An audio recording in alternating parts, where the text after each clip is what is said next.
Welcome to CPM cricket. SA 23 சீசனில் நேற்று பார்த்தீங்கன்னா டபுள் ஹெட்டர் 2 மேட்ச் நடந்தது.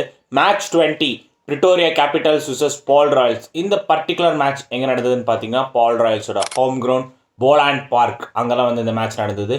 டாஸ் வின் பண்ண பால் ராயல்ஸ் பார்த்தீங்கன்னா பேட்டிங் ஃபர்ஸ்ட் எடுத்திருந்தாங்க. டேவிட் மில்லர் பார்த்தீங்கன்னா செகண்ட் டைமாக வந்து இந்த டோர்னமெண்ட்டில் வந்து டாஸ் வின் பண்ணியிருக்காரு. ஸோ அவர் பார்த்தீங்கன்னா ரொம்ப ஹாப்பியாக இருந்தார். ஏன்னா அவர் பார்த்தீங்கன்னா தொடர்ந்து அந்த டாஸ் வந்து லாஸ் பண்ணிகிட்டே இருந்தார். பட் நேற்று செகண்ட் டைமாக வந்து வின் பண்ணி பேட்டிங் ஃபர்ஸ்ட் எடுத்திருந்தாங்க. பட் லோ ஸ்கோரிங் கேமாக தான் இருந்தது. ஏன்னா ரொம்பவே வந்து பார்த்தீங்கன்னா ஸ்பின்னர்ஸ்க்கு எஃபெக்டிவாக இருந்தது இந்த பர்டிகுலர் கிரவுண்ட். ஃபர்ஸ்ட் பேட்டிங் பண்ண பால் ராயல்ஸ் பார்த்தீங்கன்னா 140 ரன்ஸ் அடிச்சிருந்தாங்க. ஜோ ரூட் பார்த்தீங்கன்னா நல்ல ஒரு ஆல்ரவுண்ட் பர்ஃபார்மன்ஸ் நேற்று காமிச்சிருந்தார். பேட்டிங்கில் பார்த்தீங்கன்னா ஒரு 78 ரன்ஸ் ப்ளஸ் ஒரு 2 விக்கெட்ஸ் எடுத்திருந்தார். தென் ஃபினிஷிங்கில் வந்து டேவிட் மில்லர் பார்த்தீங்கன்னா அவர் வந்து ஒரு 29 ரன்ஸ் அடிச்சிருந்தார். ஸோ ஓவரால் இவங்க 2 பேர் நல்லா ஒரு கான்ட்ரிபியூட் பண்ணதுனால பார்த்தீங்கன்னா 140 ரன்ஸ் அடிச்சிருந்தாங்க 20 ஓவர்ஸில். பிரிட்டோரியா கேபிட்டல்ஸோட பவுலிங்கில் பார்த்தோன்னா வில் ஜாக்ஸ் ஒரு விக்கெட் எடுத்திருந்தார். அவரும் பார்த்தீங்கன்னா நேற்று ஒரு ஆல்ரவுண்ட் பர்ஃபார்மன்ஸ் காமிச்சிருந்தார். தென் சென்னுரேன் முத்துசாமி ஒரு நல்ல ஒரு எக்கனாமிக்கலாக போல் பண்ணார்னே சொல்லலாம். 3 தான் அவரோட எக்கனாமி. அவர் வந்து ஒரு விக்கெட் எடுத்திருந்தார். தென் இன்னொரு ஸ்பின்னர் கயல் சைமன்ஸ் அவர் பார்த்தீங்கன்னா ஒரு விக்கெட் எடுத்திருந்தார். தென் ஈத்தன் போஷ் அவர் வந்து ஒரு விக்கெட் எடுத்திருந்தார்.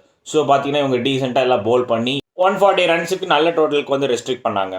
செகண்ட் இன்னிங்ஸ் சேஸ் பண்ண வந்த பிரிட்டோரியா கேபிட்டல்ஸ் பார்த்தீங்கன்னா 20 ஓவர்ஸில் 129 ரன்ஸ் தான் அடிச்சிருந்துருந்தாங்க. ஏன்னா நல்ல ஒரு ஸ்பின் ஷோ கொடுத்துருந்தாங்க. எனக்கு தெரிஞ்சு ஃபர்ஸ்ட் டைம் பார்த்தீங்கன்னா 20 ஓவர்ஸுமே வந்து ஸ்பின்னில் போட்டாங்க. இப்போ பால் ராயல்ஸ் டீம் பார்த்தீங்கன்னா 20 ஓவருமே வந்து ஒரு ஸ்பின் போடுறாங்கங்கிறது வந்து T20 கிரிக்கெட்டில் பார்த்தீங்கன்னா அவ்வளோ ஈஸி கிடையாது. பட் பால் ராயல்ஸ் வந்து அதை வந்து ப்ரூவ் பண்ணியிருக்காங்க.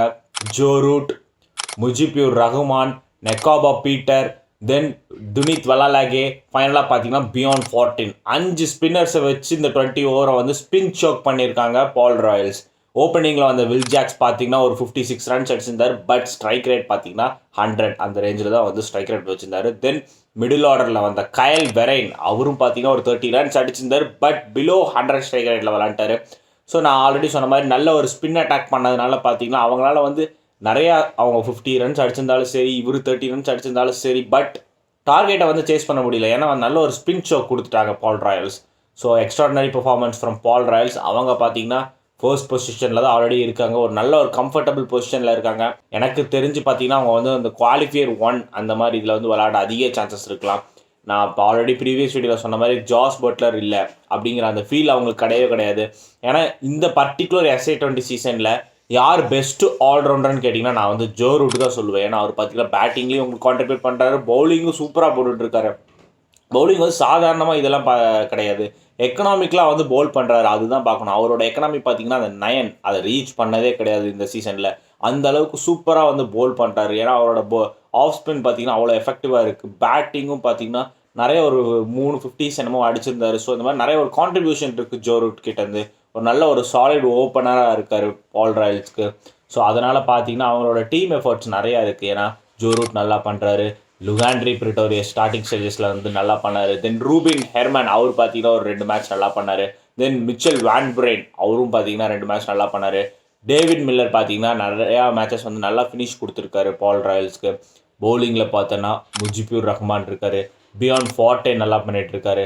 தென் நேற்று பார்த்தீங்கன்னா துனித் வலாலாகே நல்லா பண்ணிகிட்ருக்காரு. தென் கலீம் அவரோட பவுலிங் ஆல்ரவுண்டர் அவர் நல்லா பண்ணிகிட்ருக்காரு. ஸோ இந்த மாதிரி நிறையா ஒரு பவுலர்ஸாக இருக்கட்டும், பேட்ஸ்மேன்ஸாக இருக்கட்டும், 2 இதுவுமே அவங்களுக்கு வந்து கரெக்டாக ஜெல் ஆனதுனால தான் பார்த்தீங்கன்னா பால் ராயல்ஸ் வந்து இந்த அளவுக்கு நல்ல ஒரு சாலிட் பர்ஃபார்மன்ஸ் கொடுக்க முடியுது. ஸோ கம்ஃபர்டபுள் பொசிஷன் நேற்று பார்த்தீங்கன்னா 11 ரன்ஸ் வித்தியாசத்தில் வந்து பால் ராயல்ஸ் வின் பண்ணி அகெயின் மறுபடியும் ஃபர்ஸ்ட் பொசிஷனை வந்து ரீகெயின் பண்ணிட்டாங்க.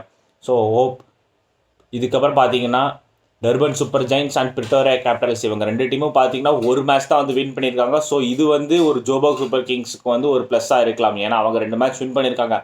அடுத்த ஒரு மேட்ச் நான் ஆல்ரெடி சொன்ன மாதிரி ஜோபாக் சூப்பர் கிங்ஸ் பார்த்தீங்கன்னா ப்ரீவியஸ் மேட்ச் வந்து லூஸ் பண்ணிட்டாங்க. ஒரு மேட்ச் எங்கேயாவது அந்த போனஸ் பாயிண்டோட வின் பண்ணாங்கன்னா ஒரு நல்ல ஒரு கம்ஃபர்டபுள் பொசிஷன். ஏன்னா தட்டு மாதிரி அந்த பிளே ஆஃப்க்கு வந்தாலுமே ஸோ அங்கே வந்து நம்ம ஏதாவது கான்ட்ரிபியூட் பண்ணலாம். நேற்று இன்னொரு மேட்ச் நடந்தது, MI Cape Town versus Durban super giants. இந்த மேட்ச் எங்கே நடந்ததுன்னு பார்த்தீங்கன்னா நியூலாண்ட்ஸ் கேப்டவுன். MI கேப்டனோட ஹோம் கிரவுண்டில் தான் இந்த மேட்ச் நடந்தது. டாஸ் வின் பண்ண MI கேப்டன் பார்த்தீங்கன்னா ஃபஸ்ட்டு பவுலிங் எடுத்திருந்தாங்க. நல்ல ஒரு டாஸாக இருந்தது. ஏன்னா டர்பன் சூப்பர் ஜெயின்ஸை பார்த்தீங்கன்னா ஒரு கம்மி டோட்டலில் வந்து ரெஸ்ட்ரிக்ட் பண்ணாங்க. 149 ரன்ஸ் தான் வந்து டர்பன் சூப்பர் ஜெயின்ஸ் வந்து அடிச்சிருந்தாங்க. டர்பன் சூப்பர் ஜெயின்ஸ் பேட்டிங்கில் பார்த்தீங்கன்னா கேன் வில்லியம்சன் பார்த்தீங்கன்னா ஒரு 56 ரன்ஸ் அடிச்சிருந்தார். பட் 126 ஸ்ட்ரைக் ரேட்டில் தான் வந்து விளாண்டாரு. ஹென்ரி கிளாசன் இந்த சீசனோட பெஸ்ட் பெர்ஃபார்மன்ஸ்னே சொல்லலாம். அவர் வந்து ஒரு 66 ரன்ஸ் அடிச்சிருந்தாரு ஓவர் 150 ஸ்ட்ரைக் ரேட்டில். ஸோ இவங்க 2 பேரும் வந்து நல்ல ஒரு எஃபர்ட் போட்டாங்க. ஸோ அதனால் பார்த்தீங்கன்னா 20 ஓவர்ஸில் 149 ரன்ஸ் தான் வந்து அடிக்க முடிஞ்சுது. எம்ஐ கேப்டன் பவுலிங்கில் பார்த்தீங்கன்னா ட்ரெண்ட் போல்ட் நல்ல ஒரு எக்கனாமிக்கலாக போட்டார்னே சொல்லலாம். 4 ஓவர்ஸ் ஜஸ்ட் 16 ரன்ஸ் தான் கன்சிடர் பண்ணி ஒரு விக்கெட் எடுத்திருந்தாரு. தென் கேப்டன் ரஷீத் கான் அவர் வந்து 2 விக்கெட் எடுத்திருந்தாரு. தென் கார்பன் பவுஷ் அவரும் வந்து பார்த்தீங்கன்னா ஒரு விக்கெட் எடுத்திருந்தாரு. தென் நேற்று பார்த்தீங்கன்னா நல்ல ஒரு ஆல்ரவுண்ட் பர்ஃபார்மன்ஸ் காமிச்ச ஜார்ஜ் லிண்டே அவரும் பார்த்தீங்கன்னா பவுலிங்கில் வந்து ஒரு விக்கெட் எடுத்திருந்தாரு. ஸோ ஓவரால் பார்த்தீங்கன்னா ஃபர்ஸ்ட் இன்னிங்ஸில் டர்பன் சூப்பர் ஜெயின்ஸ் 149 ரன்ஸ் தான் அவங்களால் அடிக்க முடிஞ்சது. செகண்ட் இன்னிங்ஸ் சேஸ் பண்ண வந்த எம்ஐ கேப்டன் பார்த்தீங்கன்னா ஒரு கம்ஃபர்டபுள் விக்டரினே சொல்லலாம். 14.5 ஓவர்ஸில் 154 ரன்ஸ் அடிச்சிருந்தாங்க. நேற்று ஓப்பனிங்கில் நல்லா பர்ஃபார்மன்ஸ் கொடுத்த ரயன் ரிக்கல்டன் அவர் பார்த்தீங்கன்னா நல்ல ஒரு சாலிட் 63 ரன்ஸ் அடிச்சிருந்தாரு. அவர் கூட பார்த்தீங்கன்னா ரசி மேனடோசர் அவர் வந்து ஒரு டீசெண்டாக ஒரு 24 ரன்ஸ் அடிச்சிருந்தாரு. தென் நேற்று ஒன் டவுனில் பார்த்தீங்கன்னா டெவால் பிரைஸ் எடுக்கிருந்தாங்க. நல்ல ஒரு டிசிஷன்னே சொல்லலாம். அவர் வந்து ஒரு நல்ல ஒரு 26 ரன்ஸ் அடிச்சிருந்தார் ஓவர் 160 ஸ்ட்ரைக் ரேட்டில். நேற்று நல்ல ஒரு ஃபினிஷ் கொடுத்த George Linde 29 runs just 8 balls. இது பார்த்தீங்கன்னா ஓவர் 360 ஸ்ட்ரைக் ரேட்டில் வந்து விளாண்டார். ஒரு நல்ல ஒரு பெர்ஃபார்மன்ஸ்னே சொல்லலாம். அதில் பார்த்தீங்கன்னா 4 6 அடிச்சிருந்தாரு. ஸோ அதனால் பார்த்தீங்கன்னா 14.5 ஓவர்ஸில் 154 அடிச்சிருந்தாங்க. ஸோ எனக்கு தெரிஞ்சு இதில் வந்து அவங்க ஃபர்ஸ்ட் பேட்டிங் பண்ணியிருந்தாங்கன்னா மேபி 200க்கு மேலே வந்து டார்கெட் கொடுத்துருப்பாங்க. இவங்களோட பவுலிங்கில் பார்த்தோன்னா கேஷவ் மகாராஜ் கேப்டன் அவர் வந்து ஒரு நல்ல ஒரு விக்கெட் எடுத்திருந்தார். ஜூனியர் டெலா அவரும் பார்த்தீங்கன்னா ஒரு விக்கெட் எடுத்திருந்தார். பட் அவரோட எக்கனாமி பார்த்தீங்கன்னா 15ல் இருந்தது. தென் நூர் அகமத் அவரும் பார்த்தீங்கன்னா ஒரு விக்கெட் எடுத்திருந்தார். பட் ஸ்லைட் எக்ஸ்பென்சிவ்னே சொல்ல ஒரு 9 எக்கனாமியில் வந்து பவுல் பண்ணாங்க. ஸோ ஓவரால் பார்த்தீங்கன்னா டர்பன் சூப்பர் ஜெயின்ஸ் அவரோட பவுலிங் பார்த்தீங்கன்னா சுமாராக தான் இருந்தது.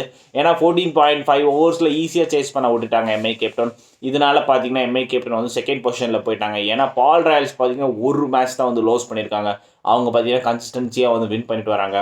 ஈவன் சன்ரைசர்ஸ் ஈஸ்டர்ன் கேப்புமே பார்த்தீங்கன்னா நல்ல ஒரு பவுன்ஸ் பேக் ஆகிட்டாங்க. ஏன்னா தொடர்ந்து 4 வின்னோட போயிருக்காங்க.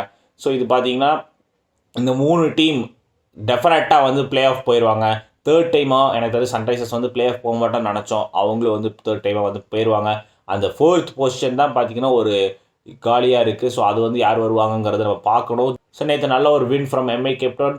தென் பால் ராயல்ஸ் பார்த்தீங்கன்னா இது வரைக்கும் நடக்காததை பண்ணியிருக்காங்க. 20 ஓவர் ஸ்பின் அட்டாக் பண்ணி அவங்க வந்து ஒரு ஸ்பின் சோக் கொடுத்தாங்க பிரிட்டோரியா கேபிட்டல்ஸ்க்கு.